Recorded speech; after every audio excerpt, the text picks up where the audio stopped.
Hi, welcome to my 2-minute video series on digital marketing and on B2B sales. In this video, we will talk about the skills that are to be acquired by the salespeople.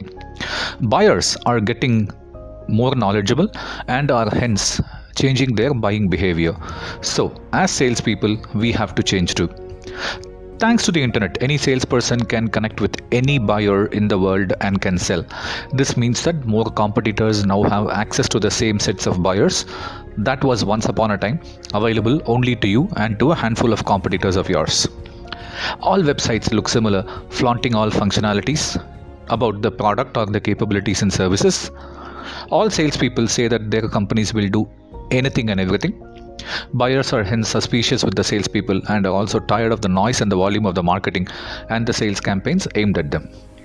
So, what skills should the salespeople have? Let's talk about a few important ones. The first one is continuous learning. A good percentage of the month should be spent in learning skills that they did not have before. So, learn about the products, capabilities, fitment to an industry or to a buyer. Learn about the latest selling skills. You have to do this because thanks to the buyers losing views faster, it is important that the salesperson should at least have a basic level of how their company can help a buyer instead of just asking for a scheduled meeting with the seniors. Buyers would like to obviously talk and engage with knowledgeable salespeople.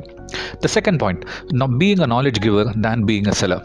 When I think back of the days in the early 90s when I started selling, the buyers had access only to a few sellers and the internet was not there. So the only gateway of knowledge for the buyer was the salesperson.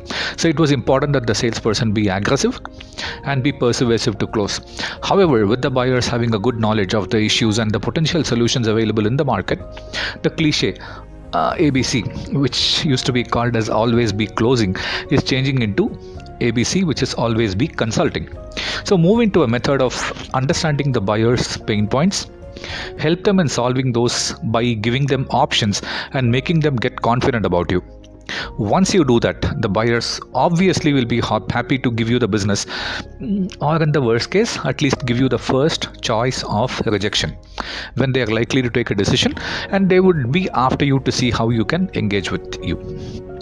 The third point is focus on the right sets of buyers. You can't be a one-stop shop for all the customers in the world. Your capabilities and the products that you sell will suit only a limited sets of buyers at best and will not suit many customers. So segment your buyers. Target those individuals within the selected or segmented buyers. Devise an outreach plan to reach out to them first.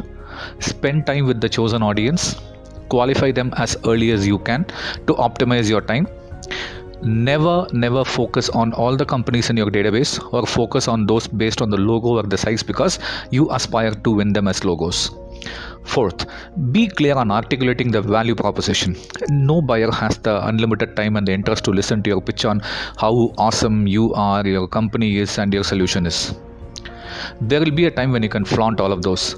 So initially, it is extremely important that you state your value proposition, which is how can I be of use to you or how will the buyers benefit out of you, early as possible, so that it will help the buyer decide to continue engaging with you. So as a salesperson acquiring these new skills, being contextual with the buyer and by educating the buyers will keep you in good stead with the buyers. Connect with Scoville Consulting either on the blogs or on the social media channels and get the latest insights on B2B sales and on digital marketing. Excited to connect with you again on the next video or on the next blog. Thank you.